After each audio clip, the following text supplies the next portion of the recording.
Matt Murray is one of my boys, and my relationship with him has really, really changed my life. If you want to be successful, affiliate with people around you that are successful. Saved by Murray. What a save by Matt Murray. What a stop by Murray. He's top 3 in save percentage. I can see why. Great save there by Matt Murray. Watch Matt Murray come across. Matt Murray across. Saved by Murray. This is part 1 of my 2-part interview with 2-time Stanley Cup champion, former Pittsburgh Penguin, Ottawa Senator, and freshly re-signed goalie for the Toronto Maple Leafs, Matt Murray. Matt has been a personal friend of mine for over 2 years now, and somebody that inspires me to strive for excellence and has truly changed my life for the better. This podcast is sponsored by Sheath Underwear, and I hope that this interview inside the walls of the century-old Royal York in downtown Toronto truly showcases exactly that. I don't want to get too into the weeds. It's a little dark sometimes, so we don't have to put this part in, but... Fires one towards the goal. That's going to be blocked by Travis Rigid. Well, this is more like it. This is Slangin' the Bizkit. Here's Travis Rigid and Dave Wheeler. I can't even remember what we talked about last time. Dude, I'll be honest with you. I had to listen back to the first episode the other night just to see if I missed anything good. It's kind of hard to listen to myself. I don't know if you found the same thing. Yeah, I don't like listening or watching myself or anything like that. You just hate the sound of your own voice? No, it's just weird. It's weird to see yourself in the third person, you know? Especially watching video too. I always think I suck whenever I watch video of myself. I'm like, ugh. Sometimes I'll look back at stuff that I've shot long time in advance, and I'll think, God, it's so cringy. Why did I say that, or why did I do that? Well, you got so much content out there too, so there's bound to be a couple things, right? Yeah. But then if I film something right now, I'll go back and watch it tomorrow and be like, okay, that's not too bad. But then you look back in the future, what was I thinking? Yeah, that's all right. We all have that. That's just hindsight. That's all. That happens to everybody. You still got those 37-inch tires on the truck? On my truck, I do, yeah. 37-inch tires, a little bit of lift, right? Yeah. F-150? Yeah. It's got, I think, a 4-inch lift on it. And, 37s, some beadlock rims. It's a real northern truck. It's a northern Lamborghini, you can call it. Dry to Thunder Bay, Fort William, or Port Arthur? I'm from Fort William, West Fort, technically. Okay. I don't know if you know where West Fort is, but... Is that CP or CN tracks? That's a great question. I have no idea. I tried to do a little bit of Thunder Bay history. Wow, yeah, you went deep in the weeds. I don't know the answer to that. I'm a little embarrassed that I don't know the answer to that. But you do know Persians were built in Thunder, or Of course. awesome donut. Yeah. A makeshift cinnamon bun with a little bit of glaze on top. Deep fried. Have you had one? Oh, dude, I love a good Persian. Do they have them in Winnipeg too, or no? They do. Yeah. My chick in Vancouver right now, she's going through a load of a phase because Tim Hortons just phased out the Long John, and she's just so chapped and bent out of shape by it. I know you're a birthday cake guy, so you're kind of unaffected. But birthday cake, Timbits, and the sour cream glazed Timbits as well. What about the blueberry sour cream glazed? Yeah, those are good. Can't go wrong with the Timbit. The dirty double, as you call it? Yeah, that's a treat. Whenever it's like a milkshake, so whenever you're willing to have a milkshake, you can have one of those, but... It hits right depending on the mood that it gets you in. Sometimes you just crave one. Oh, yeah.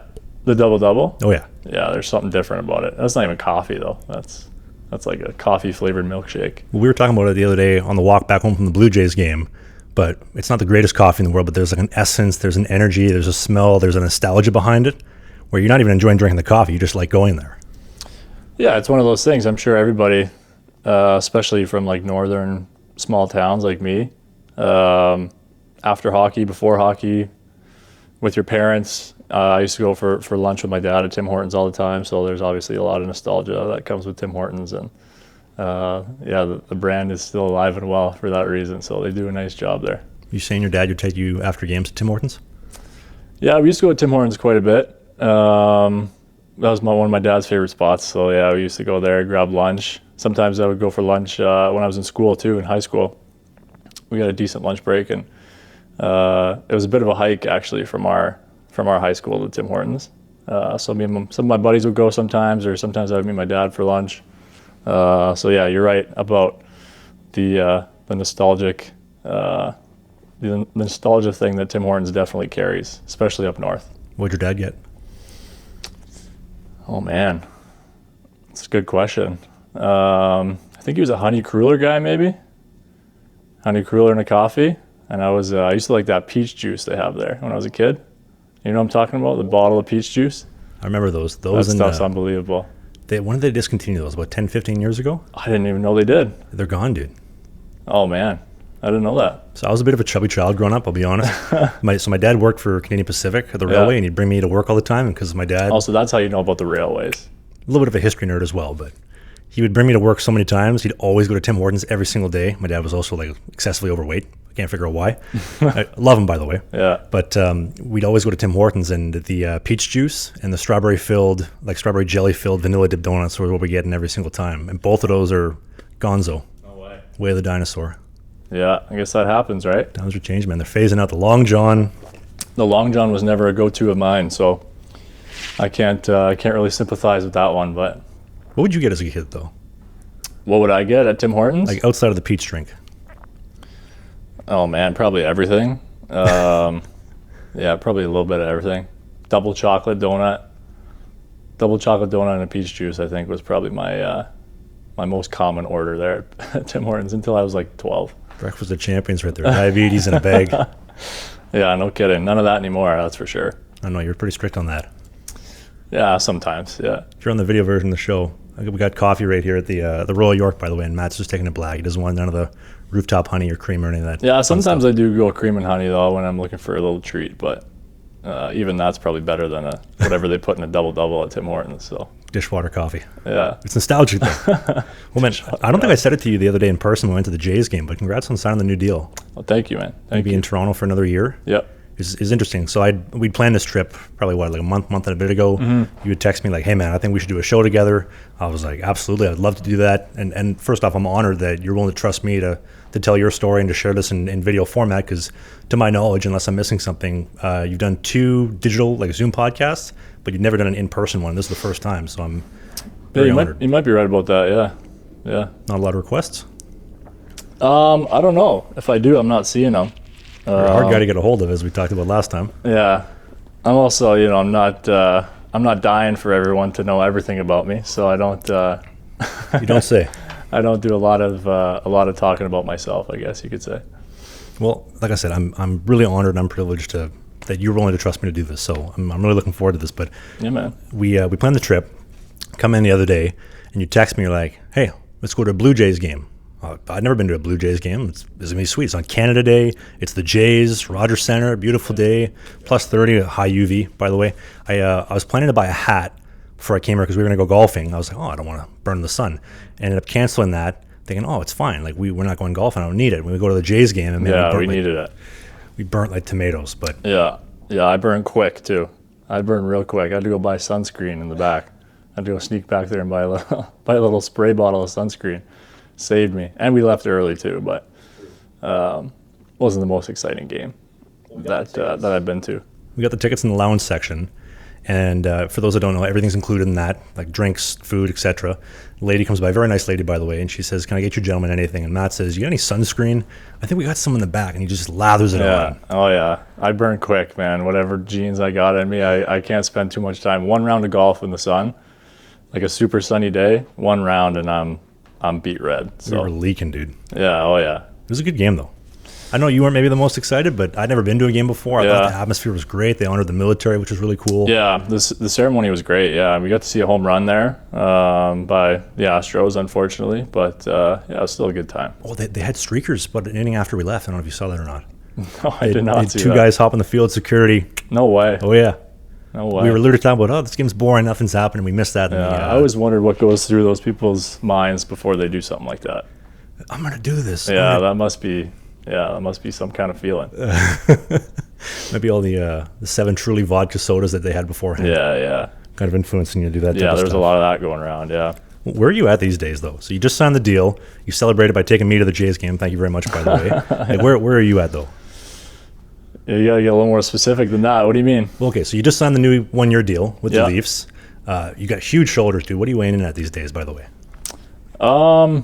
It varies. Anywhere, I'm skating this week, so I'll probably lose a couple pounds for being on the ice, but anywhere from like 208 to 215, somewhere in that range. Lean, mean, 208, 215? Yeah, still pretty lean, yeah. Okay, so we'll get into the hip surgery in a second, which I'm dying to pick your brain on because we haven't really gotten too much into it personally. But you just had double hip surgeries back in the fall. Yep. You played a couple games in the American League, didn't quite make it back into the NHL this season, like playing games wise. Like, where are you at, like in your career, mind space, physically? Like, how are you feeling? What are you looking forward to? This year is just about proving that I can stay healthy, and that I got a nice little reset with the surgery, and so proving that I can stay healthy and still get the job done. So that's why I took a 1-year deal, it's kind of like a prove it deal. See what I can do, and if I can do both of those things, stay healthy and prove that I can still get the job done, I would imagine maybe a couple more opportunities come up next year, and I'm taking things 1 year at a time. So that's the position that I was in this year, coming off of the double hip surgery. I knew I wasn't going to get a big ticket by any means, and it's something I'm going to have to come back and prove that I can, that I can stay healthy, like I said, for one, and that I can still play and still compete. Again, like I said, that's why I wanted the 1-year deal, just to get back into it, and hopefully some more opens up after that. Well, I know you're going to say it in a very monotone, humble way. When I was asking Matt yesterday about how do you feel about Toronto, how do you feel about playing here, he's over them. I love playing here. Mm-hmm. There's nowhere I want to play outside of Toronto. Mm-hmm. You want to elaborate a little bit more on that and why it's so great here? I love everything about the city, other than the traffic, which is why I'm a little bit late here today, so I apologize for that. But it's a great city. I think it's a top city in the world. I know I haven't really traveled all that much necessarily, but I think it's a great city. The group of guys in the room is unbelievable. The staff there is unbelievable. The training staff. I know there's a lot of turnover at times, but usually like the training staff and that group of people tend to stay the same. And they nailed it with the group that they have here, and everything. The way that we're treated here, the facilities are great. It's close to home for me, which is obviously really nice. I could go on and on about why I like playing here, but the Leafs definitely have a special place in my heart, and I've always loved coming here as a visiting team, and I continue to love being here every time that I'm here. So I felt very fortunate to get the opportunity to sign another 1 year here, and stay right where I want to be. You're a childhood Leafs fan, right? Yeah, my dad certainly was a Leafs fan, so I kind of, by association, I became one. But I wouldn't really describe myself as a fan in the conventional way. I would say I wanted to make the NHL. I wanted to play hockey. When I watched as a kid, I didn't necessarily care who won or lost, I wouldn't say. I just liked watching the players, the goalies especially, trying to duplicate a lot of the things they do. Patrick Waugh was a big one that I liked watching, Marty Brodeur. So I liked goalies, individual goalies, more than teams necessarily. So I never really had a team. Toronto would be it by association, like I said, because my dad was such a fan.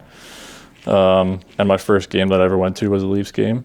But I just kind of liked watching the goalies, and I knew from a pretty early age that I wanted to do that, and that was kind of my motivation for watching hockey was to learn from the greats, I guess, and try to mimic some of the things that they did. Was Patrick Waugh your guy growing up? Yeah, he was one of them for sure. Yeah, Patrick Waugh and Marty Brodeur were probably my two favorites. I liked Eddie Belfour a lot too. But I like Patrick Waugh's intensity, his competitiveness. I've always been a pretty competitive guy myself, so I felt like that was something that I could kind of relate to. And obviously, his accomplishments, his greatness, really. He's one of the best in history. So he was definitely a guy that I watched a lot when I was young. I had the poster in my room when he was on the Avalanche with those black and silver Coho pads. And those sweet Avalanche jerseys, the color combination was pretty sick back then, and the pads looked great. So that's like the one poster that I remember having as a kid. So he was probably the number one guy for me. Yeah, he's an icon, swagger. He's an icon, yeah. Style. I don't know if you saw the clip, but there was a clip the other day. He's playing with his grandkids, and the grandkids were asking him, "Grandpa, were you any good? Mom says you're better than Kelly Rudy." He's like, "Damn right, I was better than Kelly Rudy." Yeah. Yeah, just like his competitiveness is what kind of separated him, at least for me as a fan. That's why I enjoyed watching him so much. He was so intense and so competitive, and like I said, I was kind of like that as a kid too. A very, very intense and competitive kid. So it was something that I felt like I could kind of relate to. Does it change much now? Like, as a kid, obviously you're idolizing these guys, the Brodeurs, the Belfours, the Waz, but obviously now playing in the NHL, is there like certain guys you see where you're like, wow, that guy's really good. I like to watch his game or take a little bit from here, a little bit from there, and kind of the sampler's platter? Yeah, no, absolutely. I think the game is constantly evolving, and for us goalies, it's constantly getting more and more difficult for a lot of reasons. The equipment, obviously they made the equipment smaller on us there, and they want more goals. So, by design, it's going to be harder for us goalies. So it's really important to try to adapt to that. I also think you're seeing a ton of guys from overseas that are coming in and really taking over the league. Like these Russian guys look great. So there's a lot to be learned from those guys. A lot of the Swedes for a long time were really good. The guys from Finland. I think there's something that you can take from pretty much anybody. And it goes for life too. Like anybody you meet on a day-to-day basis, there's something that they could teach you that you don't know. And that's the same thing in goaltending. Everyone has like their little tendencies that just kind of happened, organically in their development. And if you can pick those things out and maybe add a little piece of that into your game, you kind of become like a really well-rounded version of all the goalies that you watch, right? Especially when you're young. And you take little bits and pieces from everybody and you mix your own little things in there, and that kind of at the end of the day, that's your game in a nutshell. So I watch everybody. I'm a bit of a goalie enthusiast. I love hockey, as a sport in general. I like watching it, but I really like just watching the goalies, really. During a game, I'll usually just watch the goalies and what they're doing and try to pick up on little things, and I'll see something different, and that excites me. It's like, that's sick. Like that's clever, or that's like really good game plan that he's got, or whatever the case may be. I'm sure you know what I'm talking about as a goalie. Yeah. I keep forgetting that you're a goalie and you can relate to some of this stuff, because sometimes I feel crazy talking to other people about this stuff, but sometimes I forget I'm a goalie too. Makes you feel any better. Is there a guy that stands out in your mind? Because I know exactly what you're talking about, whether it's like with Bob shiving down a stick to get his hand down lower to get better on the block. Stuff like that, yeah. Those little details with the skating patterns. I know Artur Silov's, his skating warm-ups, like some of the, I don't know how to describe it, like an articulating pivot, but without a T-push, shuffling over, little stuff like that. And I ask myself, can I do that? And if I can do that, is that functional? And you're one of the guys that actually inspired me with the soft seal, like when RVH post-to-post flat, for those that maybe don't know, something that I absolutely could not do before I had surgery. And then seeing you do it, and then us talking about, the game's getting fast, it helps you just stay more neutral. And if you can be mobile in it, you cover more net, stuff, bad things happen, you'll still be somewhat okay. Like, is there something that comes to mind for you where you're like, okay, I'm going to take that, or maybe I want to try that. That's a good idea. I don't know why I didn't think of that. I mean, there's countless things, to be honest. Even from like the way that you tie down your chest protector, and that stuff you only get to see if you're playing with a guy, obviously, in the dressing room. But just like these tiny little things at this level, it's the tiny little things that give you the advantage. So, yeah, if I see a guy doing something that looks a little unorthodox or a little unordinary, I'll definitely try it, or I'll ask him about it and see why they do it, and if it's going to give you an advantage, why not? Why not try it, and why not see if it works for you? I'm definitely not afraid to try almost anything. Some things won't work for me that work for other guys. But yeah, and then in terms of, strategy and technique and stuff too, you tend to watch the guys that are more your body type. I can't watch UC Saros play and be like, oh, I want to play like him, because he's just way more athletic than I am, and totally different body types and totally different style of play. So the guy like him or like Shesterkin, I watch them more and just applaud them, and say I wish I could do that, but I can't.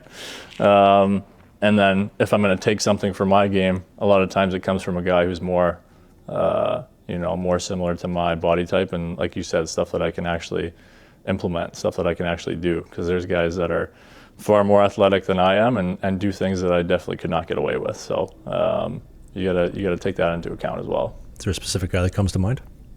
Well, Saros, like I just mentioned, is a big one. He's just his edges are crazy, but somebody similar body type to you. But you're similar to me. Sorry.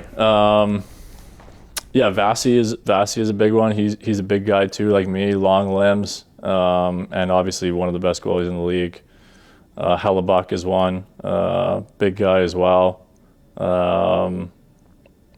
Stu Skinner, I love the way Skinner plays. I really love the way Skinner plays, and he had a heck of a run there with the Oilers. Obviously, just barely coming up short, but he's a guy that I'm really impressed with. We appreciate his mustache for a second. I know we're talking goaltending, but that mustache is outrageous. That's gotta be one of the better ones of all time. Yeah, I'd have to take a look. I don't know if I've seen that, but Feed a family of 5 with that thing. oh yeah, just kudos to him for a heck of a run. Kudos to Bob for winning the cup. He deserved it. That guy's been one of the best goalies in the league for a long time. So that was awesome to get to see him finally get a cup there too. But yeah, I would say those are some of the guys, and there's some older guys too. Carey Price was always probably my favorite guy to watch, or my favorite guy to try to emulate. Just his, I don't even know how to describe it, his like efficiency of movement, I guess you could say, how smooth he was. That at his size he could be that fast and efficient.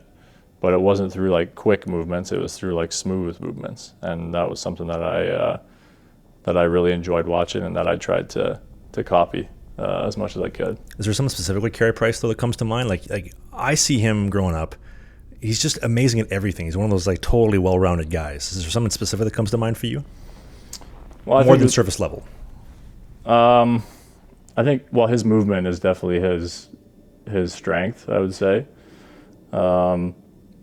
Big, strong, powerful dude, but also like I just mentioned, he was very smooth in his movements, and that just saves a lot of time when you're when you're out there. You don't have really, like, it's down to milliseconds at times, right? And it's down to moving as little as possible and getting to your spots as efficiently as possible. And I always thought he was great at that, just like really simplifying movement, being super efficient, but being also like powerful within that efficient movement, and just like no wasted movement and no wasted energy. And that obviously that's the name of the game. What a shame his career got cut short though. Yeah.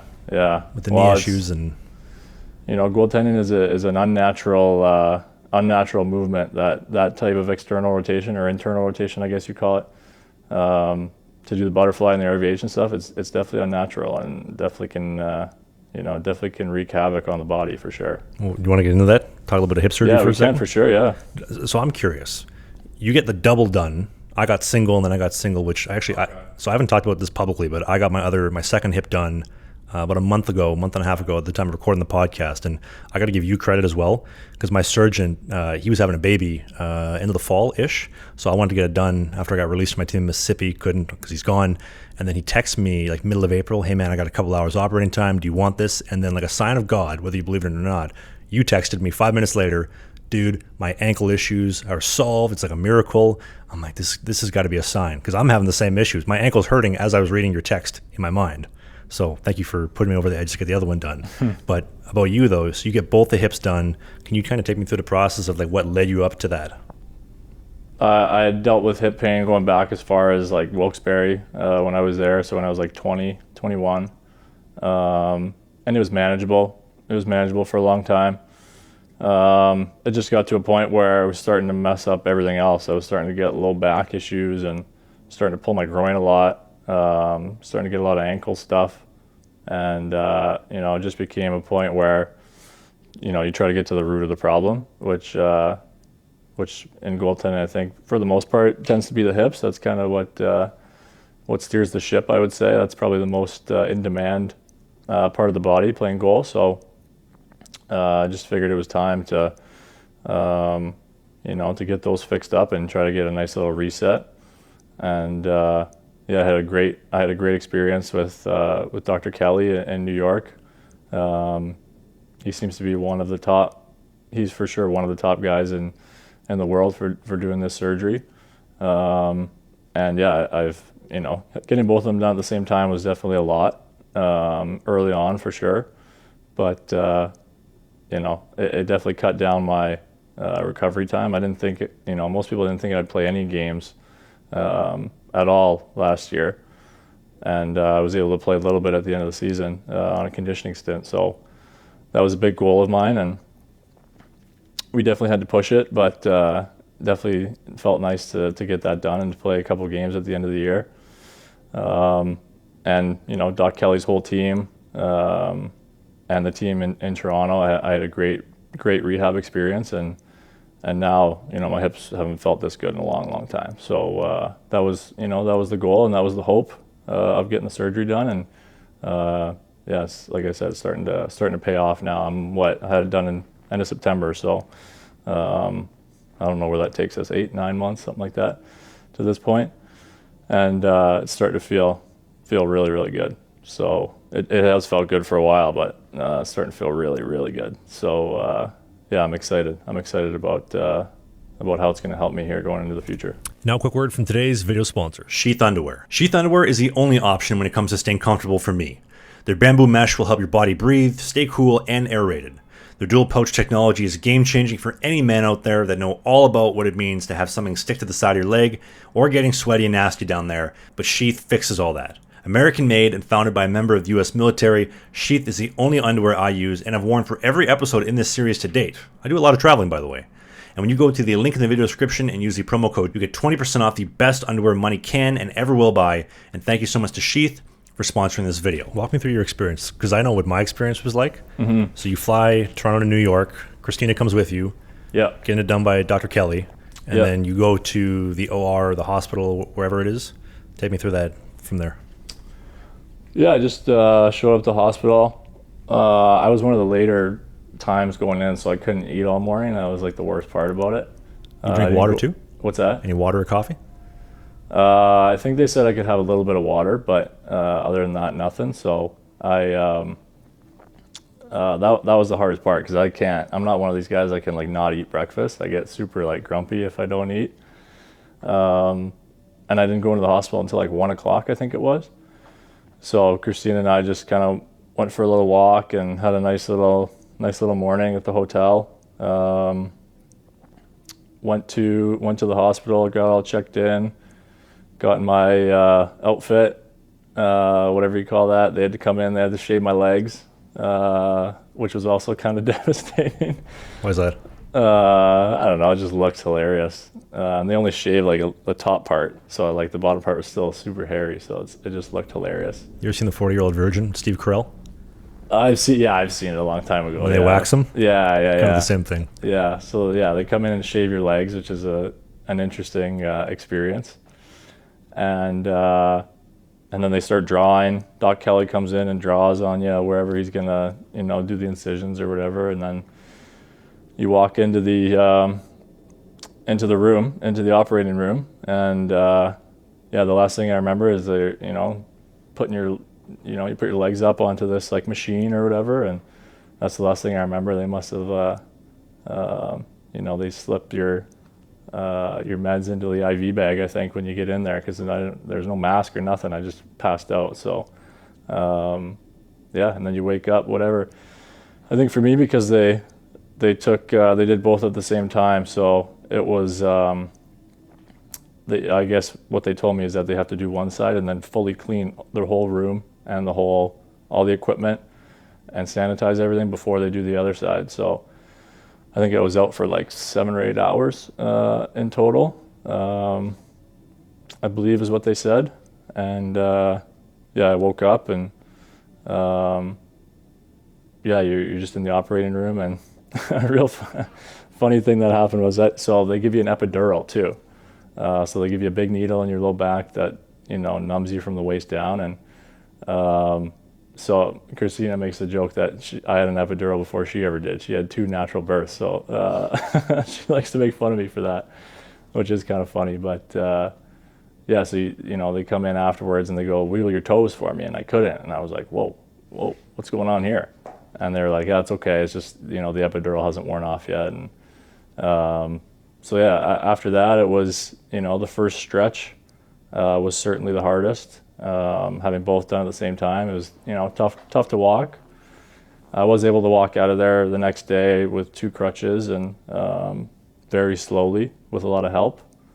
But I never really needed a wheelchair or anything like that.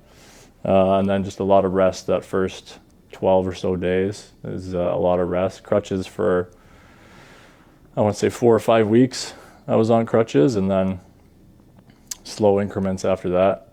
You kind of know the drill. And then, some of the big milestones were getting back on the ice for the first time was, I think, around 4 months post-surgery, just with like a tracksuit and skates and just kind of wheeling around out there. I know you're sending me some clips. You going bar down, in goalie skate. Well, after such a long time, that was like exhilarating for me to get back on the ice, even just in a tracksuit. And I had like player gloves and a player stick and helmet with a visor, and I felt like I was playing forward out there. So I made the most of it. I had a lot of fun in that stretch for sure. That's like the first big milestone, and then I think I did that for a month, 4 weeks in a tracksuit, and then I was able to put my gear on around 5 months post-surgery. And I think I got these timelines right. It all kind of blurred into one big period of time. But putting the gear on was the next milestone. But you stand up for, I think, 3 weeks or something like that. So full gear, but no butterfly, no pucks, anything like that. You're just skating for 3 weeks or so. And then I was able to try butterfly for the first time. I think I was around like 5.5 months, maybe, something like that. Slowly ramp up from there, start taking shots, start dropping with some force, start trying the RVH. The RVH was the last thing I did. The one thing that I'm having a hard time coming to terms with, at least like from hearing your stories, I know just having one hip done at a time, it was really hard those first 2-3 days after, where I'm putting maybe like 20% of the weight on the one leg and I'm very skeptical of it. But the other leg was 100%. So like all my weight goes on that one. That really kind of drove my rehab process. But for you not having that, I don't even know where to begin on that or like what that would feel like. But dude, 4 weeks is not bad. Yeah, it's it was definitely not a great feeling as a 29-year-old man to be that kind of sedentary, I guess, for the first little bit. But in the grand scheme of things, it's definitely an advantage to get them both done at the same time, and in terms of timeline. And I think it probably helps you heal a little bit more down the middle too. You're not leaning into one leg or the other, because both sides are just as bad. So I think it helped in that respect as well. And my rehab process, I don't think could have gone any better with the team I had around me, Richie and Paul and Artie in Toronto. It's like I said earlier, it's just like they nailed it with the crew that they have there in Toronto. And I'm certainly not the only one to say that too. Those guys are the best. So I had a great rehab process and was able to play a couple games there, which was super exciting. Because I didn't really think I would be able to, and here we are now. I'm feeling, my hips haven't felt this good in a long, long time. So I'm glad I pulled the trigger and got it done. Would you agree with this statement that once you get it done, the only regret you end up having is that you wish you did it sooner because it feels so good? It's tough. When you're trying to navigate an NHL career, it's tough to find the right time to do something like that. You never want to take too much time off at the wrong time. So that was definitely part of it. So do I wish I did it sooner? For my own quality of life, yeah. But as far as my career went, I don't know if there was a better time to do it. If you do it at the wrong time, it can really hinder your career. And if those prime like money making years, if you do it at the wrong time, you can take yourself out of it. Just at the worst time. So I don't know. I think, I'm a believer in everything happens for a reason. And I think the timing worked out really well. Well, I know like in our conversations, you'd mentioned some other guys that had gone through the same surgery, like a Laurent Brossoit or like a Thatcher Demko, kind of giving you a little bit of guidance with that as well. I didn't talk to either of those guys, but I talked to a couple guys who did have it done. And I talked to my trainer, Adam Francilia. He's out of Kelowna, and he's a big.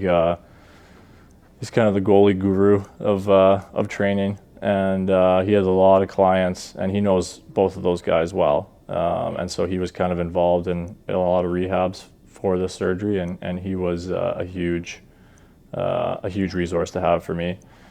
Also having, Doc Kelly and his team, like they are literally the top of the food chain in terms of this surgery, and he's got his own team that deals with specifically hip rehab. So it's not like just a regular rehab therapist. It's very specific. It's very hip focused. And they obviously do a heck of a job. So I was very, very fortunate, and to this day feel very thankful to have had, a guy like Doc Kelly be able to do the procedure, and to have the people around me that I did, both Doc Kelly's team and the Leafs guys. I couldn't have been in better hands. So to this day, and forever, we'll be thankful for that. And so if you back it up though, so the ankle issues you were having, the groin issues, all that stuff, linked back to the hips? Well, it's impossible to prove that. But yeah, I think when your hips stop working properly, you compensate in other areas for sure. So, I think that was probably something of what was going on. But again, I don't know anything, so I'm not smart enough to know anything about that. I just knew that, I was just getting hurt too much, and on plays that I felt like I shouldn't really be getting hurt on, and felt like it had something to do with like alignment or obviously the fact that I was compensating for the pain in my hips elsewhere. And so, yeah, just decided to finally pull the trigger and get it done. Happy I did. Because I found through my experience, getting the first hip done, I remember like when I was kind of sobering up in the operating room, keep in mind I'm under a lot of drugs at the time, kind of sedated. My doc says, you're going to start noticing some other things on the other side start to change and maybe some issues. And I'm thinking at the time, dude, I just got my first hip done. You're crazy, right? And then fast forward 5-6 months, the ankle issues started happening. I text you, and because you're the ankle doctor, you're like, oh yeah, I know exactly. This was after your first surgery? After the first one, yeah. Because on the first side, so I had my right hip done, I had so many groin and knee issues. And when the groin issues stopped, it just went all to the knee. Was it on your right side or on your left side? The groin and knee issues? On the right side. On the same side as your surgery? So up until January of 23, I never had an issue on my left side ever for anything. Right. Every injury was always on my right side. So get the hip done, and then all of a sudden my left ankle is killing me. And that one little spot kind of on the side, like the talus, that you kind of helped me out with. Any RVH integrations, sometimes when you go butterfly, you get too much far forward, starting to feel it. Mm-hmm. And then fast forward, we're at the point where I had to completely get rid of RVH integrations in practice, which was inspired by you. Just go boot on post, save some reps, and then save the actual hinging for games. Right. And then fast forward to the surgery now, where I've gotten the other side done. Those same ankle issues are gone. Keep in mind, I haven't skated yet, but those day-to-day same issues and same like feeling it that you described to me, that's gone. And maybe I can throw some video on the video version of the show too. My therapist, my physio guy, was taking me through a demonstration of how the internal rotation at the hip maxes out. So then the knee has to internally rotate, which is very unnatural. And then the ankle goes. And then at some point, we're maxed out and something has to take the strain. Yeah. Think of almost like the Titanic kind of splitting in half. Right. And well, that RVH, that's probably, I would say, the hardest move that we do in goaltending. Or the double RVH is probably the hardest, or whatever you call that. What do you call it? The soft seal, yeah. Soft seal. Yeah, there's different kind of names for all this stuff, but when you're in the RVH, like your ankle, your knee, and your hip are cranked, right? So when your hip is not going, then you got to cover that hole somehow, right? So if your hip's not doing it, then your knee is going to take on the burden, or your ankle. So yeah, for me, I had a lot of ankle issues coming from it, because in that RVH, my hip would only go so far, and then you guys still got to cover that hole. Whatever you got to do to cover that hole, you got to cover that hole. And because my hip wasn't doing it, the rest of it, my ankle kind of started taking the brunt of it. And then I had a pretty decently bad groin tear on my left side. My right side was always the worst of the two hips, but they're both relatively painful. So I've been skating now. I guess that first skate with the full gear 5 months post would have been like February or something like that. So I skated a bunch at the end of the year and been skating a bunch this summer. As of now, no issues. And we're looking to keep that going. Did you end up playing around with gear a little bit to try to accommodate some of your physical needs before the surgery? A little bit. Went looser with my, the toe ties. Try to give my ankle a little bit more room to move, and so it wasn't getting cranked upwards by that toe tie. I tried that. I tried going looser on my skates, which didn't really help. I tried going tighter on my skates as well, which didn't really help. I tried a lot of stuff. Changed brands of gear as well? I changed brands a long time ago, yeah, probably like 4 or 5 years ago now, and that didn't really have anything to do with my hips. It was just more of like the seal. That was like a tactical thing, not a health thing. Like the Vaughn pads were just kind of like twisting up at the thigh rise a little bit too much? Yeah, a little bit, yeah. And just when I tried the Trues, they were just so, the seal was so clean on the ice and on the post. It just felt more stable. So that when I switched gear, that was all like a tactical thing, technique type of thing. Sexy set of gear too. Like the True stuff looks really... It looks nice, I find it looks big too. Like it looks bigger than some of the other pads. Even where they are the same size, it just looks bigger, which I think is... Wider, more boxy. Yeah. If that makes sense. Yeah, which I think definitely doesn't hurt. Was there a specific reason though that kind of led you to changing though? Like we're talking about like the soft seal, or not the soft seal, the thigh rise twisting up. But as far as the gloves, the rest of your gear, is there any like moment that led you to say, okay, like I want to switch brands, I want to try some new stuff out? Yeah, I don't really know what it was that. I think it was because I saw like the whole league was starting to switch to Trues. This was like 4 or 5 years ago now. I just saw like so many guys starting to switch over, and I was just kind of like, what's the hype about, sort of thing. And so I gave it a shot, and like right away, as soon as I tried the Trues on, like the balance and like the seal that I had, just felt way more stable, way less rocky. And that was, it only took really one time wearing them to notice how good they were. And obviously that's, I guess, why I was late to the party, but that's why the whole league had already basically switched to True, or the majority of the league is now wearing True, I think. I think you're pretty cutting edge though with the chest protector hack. So I had the Hyperlite 1 chest protector, and because I'd hang it and it would get so flat, and I couldn't figure out why. All about the drying thing. Yeah. So I had the Hyperlite 1 chest protector, super flat, because I was hanging it all season long in the stall. And then I always ask myself, why do guys that have the same chest protector, why does it look bigger? And then I know yours looks almost like a caveman. I know you have bigger shoulders, but it looks really big. And a lot of other guys too, like a Bob, like a Vasi, like even a Carey Price. And I remember I texted you one day, I'm like, how are you doing that? Because we have the same stuff. Like yours is smaller than mine, but looks bigger. And then you mentioned sit it, scrunch it down, never hang it. Yeah, I like a little like depth to it. They get real iffy when you're adding any like size to it this way. But I like to have a little depth to it so that when it hits you in the chest, there's like a little like cushion type of feel. Because when it's just flat on your chest, I feel like it bounces off a lot. You can't control rebounds as much. So I definitely don't mess around with anything like this way or this way, because they get real iffy about that. They're real serious about that. But I always wanted to have, and it was kind of watching Carey Price was where I kind of saw. He just looked like his chesty like came out a lot. And so when it would hit him, it would just like absorb and just stick to him. And so I just started, when I let my gear dry, I just like squish it underneath like the bench. And if it's like a visitor's locker room, you stick it underneath the bench. If you hang it like on a hanger, it just falls flat, right? And it dries flat. And then like the way that your gear dries is kind of like the shape that it carries. So I just started like kind of scrunching it down and like compressing it like that. And then it dries a little bit, like puffing out a little bit. And again, I'm not messing with anything this way or this way. But I like having that little cushion type of feel when pucks hit you in the chest, so that they're not bouncing out.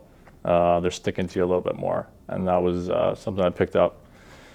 I just saw Carey Price's chest. He was like that. It sat like super far off his chest, and I figured it definitely helps to absorb some of those rebounds. I think it helps you move better too, because I found like when you strap it like real tight to the ribs, you're kind of like almost like hunched like together. You can't really move. But then I found at least like loosening up the straps a bit, and then the scrunching technique, like you mentioned, you get those mobility like in the lower abdomen, and like things aren't scrunching up, they're not getting tight, and you can kind of like move around almost like a snake. I found. Yeah. So that goes full credit to you. Yeah, you move kind of like inside your chest as opposed to like moving with you a little bit, right? Yeah. Yeah, like there's a little bit more freedom to move in there. Yeah. I think Henrik Lundqvist had a quote. He said, the gear should play to your game, not you playing to the gear. Mm-hmm. And that's like textbook, just like that. Yeah. Yeah, that's why I'm constantly, messing with new stuff or trying new sticks or new skates or, 2-piece versus 1-piece skates. And there's always new technology coming out, right? All these new companies are trying to get that cutting edge. And most of it, I won't say most of it, but some of it can be a little gimmicky and a little bit, kind of just like an advertising gimmick. But some of it definitely does work too. That's why, you got to find the right gear that fits your game the most. Like I tried the 2-piece skates, and I felt like for a guy my size, like it had me sitting a little bit too far pitched to my toes. And so the first time I wear them, I remember I stepped on the ice and I almost face planted because my whole weight was like so far pitched forward that I wasn't used to, that I went like first step on the ice, I kind of went like that. And so I went back to the 2-piece because they sit a little bit more flat, a little bit more balanced. Like for a big guy like me, I can't be off balance because a bigger guy takes longer to get back to balance before you move. Maybe a smaller guy might be able to get away with it, like a guy that's super athletic, but not me. So that's why your gear has to be dialed, because you like at this level it comes down to milliseconds out there, and so you're trying to pick up milliseconds here and there to maybe create a quarter of a second, because that's a big, a quarter of a second is huge in goaltending. So if you can find all these little milliseconds here with the rest of your gear and it all adds up to a quarter of a second, let's say, that's huge. That's huge. Kind of give me deja vu. They tell me that experience, because when I tried the 2-piece skates the first time, exact same thing. Fall forward on your face, what's going on? Yeah. And then a little bit of a different way to the same result, but I ended up throwing my cowlings back on the 2-piece skates. I know it's more like a dinosaur move because the cowlings have been long gone for a while. Cowlings, yeah. But because they're neutral pitch, the Bauer ones, and then that's how I got kind of the same feel. And then because I got the Connect skates, which I love the hinge on that, but then you put the cowlings on, so you get like a neutral hinge, as opposed to being so like tip forward, like you mentioned. Yeah. For a bigger guy, I think being balanced is key, because especially for me, I got super long limbs, so I'm tall, but I'm like all legs. Like I have pretty short torso, and super long arms too. So and that's good and bad. It takes up a lot of space, but when your arms, when your center of balance or your center of gravity is so far away from your midline, having such long limbs, it just takes longer to get it back before you go that way.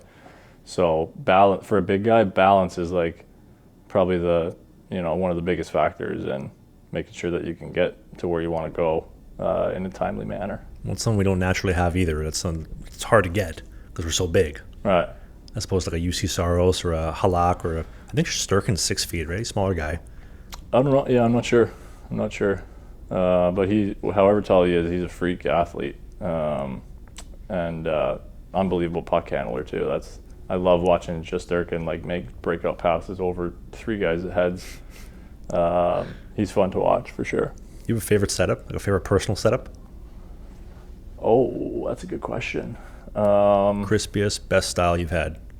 Oh, that I've had. Yeah, we'll get to the all-time in a second, but your personal one. Well, I'm gonna go way back, and it's probably one that nobody's ever seen. There might be a couple pictures, but when I was like 11 and 12, I want to say, I had the spider web, the Vaughn black and white spider web pads, and those were pretty epic. I still remember them to this day. I don't even know if I have a picture of me in them. It was so long ago. But to be honest, that was probably my favorite. It was like, when the pads were together, it was the full spider web. It was black pad with a white web on it. And I had the matching glove and blocker too. And it was just like, it was just at our local sporting goods store. And definitely wasn't custom or anything. I wasn't getting custom gear or anything like that. It was just the only one that they had that fit me. But it was pretty sick. I liked it a lot.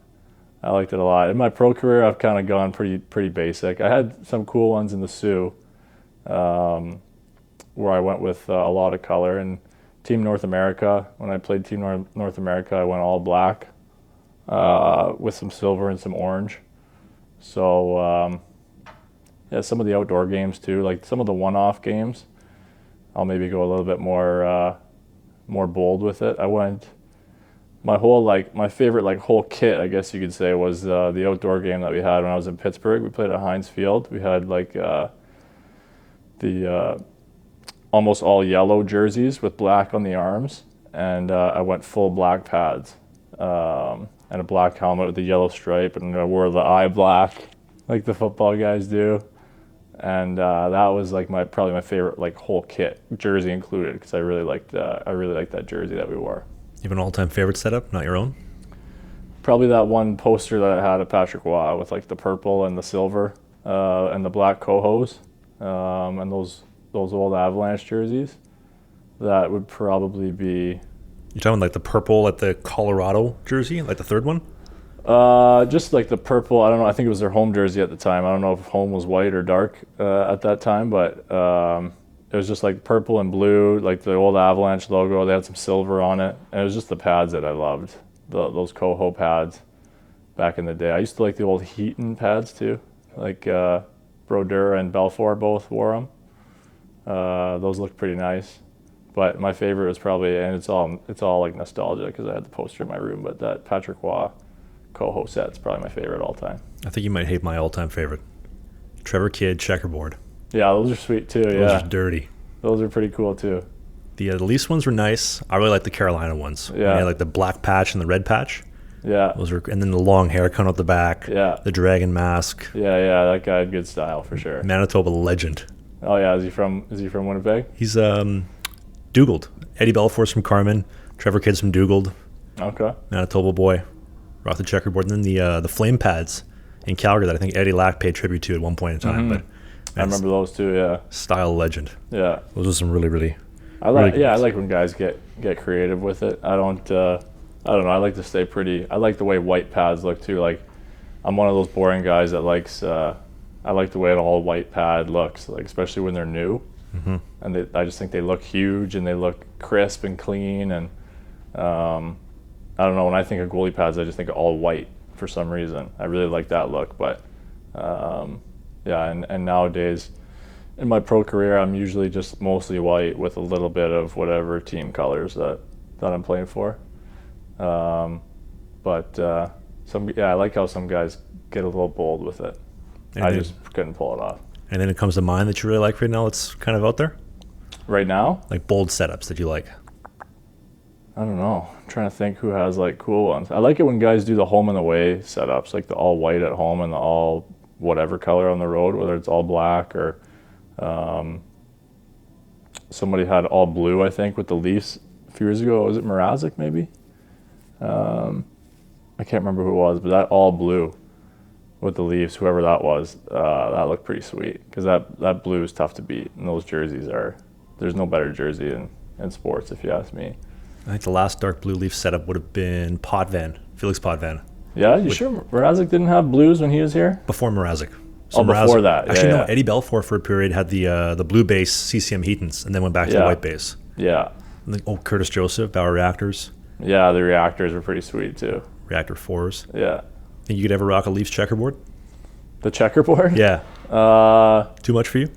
I would do it in tribute, but if my personal choice, I can't steal. That's Trevor Kidd's thing. I can't steal another man's thing. So I don't know, and you don't have to comment on this, but I remember Garrett Sparks. He did the checkerboard as well for the Leafs. Oh, and, did he? This would have been 15, 16. Okay. And then Trevor Kidd came to one of the games and met him after the game, and I think he pretended like he didn't know who he was, but it's where'd you get the checkerboard design from, dude? It's one of the greatest setups of all time. Oh, yeah. I love it. The Leafs logo on the blue, and it's crisp, real crisp. Yeah. That was cool. I remember Trevor Kidd's back in the day. That's his name, right? Trevor Kidd? Trevor Kidd, yeah. Yeah. Kidd. Sorry, I just want to make sure I got it right. Make sure I wasn't saying the wrong name. Well, Thunder Bay is not too far from Winnipeg, so you can basically put yourself in that category as well. Yeah. No, those were sweet pads. For sure. We get a podcast exclusive. If you're ever looking for a tribute setup and Drew's doing customs, you do a checkerboard? Yeah, maybe. Maybe for like if I ever get in an outdoor game or something like that. Ooh. Yeah, we'll see. Options open. Wouldn't that be something? You got to do the full mask too with the dragon. Maybe get like a fake mullet, little salad cone at the back. Yeah, that would be wild. All you can eat buffet lettuce at the back. This might be an unpopular opinion, but one of the things I dislike the most is when guys do like the helmets with the ears painted on, like the vintage ones with the ears painted on. I don't know. That doesn't sit right with me. I don't know why. Just like it's odd? Yeah, it just doesn't look good. Like with an ear painted on your helmet? I don't know. I just never liked it. I feel like guys either do the hair and the ear with the vintage mask, or a lot of the Dave Art guys do like the monster with the vintage mask, like the Pecorine style, or a couple guys like that. Yeah. They're really, I like them personally. I just don't think I would probably never paint an ear on my helmet myself, but I just can't pull it off. That's probably why I don't like it. Because you don't have the mullet anymore. If you had the mullet, it would go a lot better. It would kind of flow at the back. Yeah, I used to have hair like down to here. Well, I got it in the notes. We'll get to that. Oh, don't worry. When was the first goalie coach that you had? Like, when do you have your first goalie coach? I mean, so I had a goalie coach, Dave McKenzie. He was a friend of my dad's. He was actually like a crown prosecutor, a crown attorney, I guess you call it. And my dad was a lawyer and a defense lawyer in his early days. So the two of them kind of were like rivals in the courtroom, but friends outside of it. And I was playing for the West Fort Rangers, so he would have been my first like real goalie coach. Played for a team called the West Fort Rangers when I was 9 years old, and my mom was like, he needs like some guidance, like he needs somebody out there who knows what they're doing, because I knew nothing, and my dad played a little bit of hockey. My mom knew nothing about hockey, but my dad knew nothing about goaltending, so my mom was like, we got to find him a coach. And Dave, I guess, had played, like he was a pickup goalie or something like that. And so Dave McKenzie would have been, I guess, my first official coach. And then I had a coach, Rick Evoy, who recently passed away actually a couple months ago. But he was one of the more influential figures for me in my really early ages, 11 to 13 or 10 to 13, I guess, in that kind of stage. He was my first like AAA goalie coach, and I was actually pretty good friends with his grandson, still am,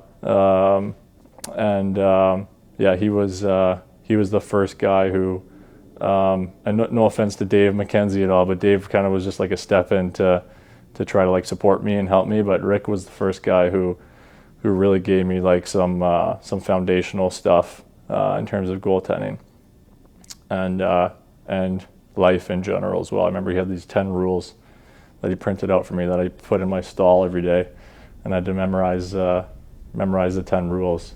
What are they? Huh? What are they? I don't want to get too into the weeds because it's a little dark sometimes, so we don't have to put this part in. But